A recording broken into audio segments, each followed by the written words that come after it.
મહત્વના સમાચાર જૂનાગઢ તરફથી જૂનાગઢમાં આમ આદમી પાર્ટીનો ઉમેદવાર દારૂ સાથે ઝડપાયો હોવાની ઘટના બની છે। દારૂ સાથે આમ આદમી પાર્ટીનો ઉમેદવાર ઝડપાયો છે। માંગરોળ તાલુકા પંચાયતની ઓસાઘેડ બેઠક પરથી આમ આદમી પાર્ટીના ઉમેદવાર એવા નિલેશ માલમને ક્રાઇમ બ્રાન્ચની ટીમે દારૂ સાથે ઝડપી પાડ્યો છે। તો નિલેશ માલમ નામના આરોપીના કબજા હેઠળના ગોડાઉનમાંથી ક્રાઇમ બ્રાન્ચની ટીમે 96 જેટલી વિદેશી દારૂની બોટલ જપ્ત કરી વિદેશી દારૂની બોટલ, મોબાઈલ અને રોકડ સહિત કુલ 1 લાખથી વધુનો મુદ્દામાલ જપ્ત કર્યો છે। ઝડપાયેલા આરોપી નિલેશ માલમ વિરુદ્ધ અગાઉ પણ પ્રોહિબિશન અને જુગારના 10 જેટલા ગુના નોંધાઈ ચૂક્યા છે। ત્યારે આમ આદમી પાર્ટીનો ઉમેદવાર દારૂ સાથે ઝડપાતા રાજનીતિ પણ ગરમાઈ છે। દારૂ સાથે ઝડપાયો હોવાની ઘટના બની છે। દારૂ સાથે આમ આદમી પાર્ટીનો ઉમેદવાર ઝડપાયો છે। માંગરોળ તાલુકા પંચાયતની ઓસાઘેડ બેઠક પરથી આમ આદમી પાર્ટીના ઉમેદવાર એવા નિલેશ માલમને ક્રાઇમ બ્રાન્ચની ટીમે દારૂ સાથે ઝડપી પાડ્યો છે।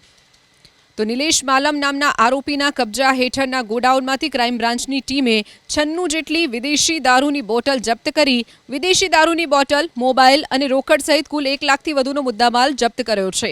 ઝડપાયેલા આરોપી નિલેશ માલમ વિરુદ્ધ અગાઉ પણ પ્રોહિબિશન અને જુગારના 10 જેટલા ગુના નોંધાઈ ચૂક્યા છે। ત્યારે આમ આદમી પાર્ટીનો ઉમેદવાર દારૂ સાથે ઝડપાતા રાજનીતિ પણ ગરમાઈ છે।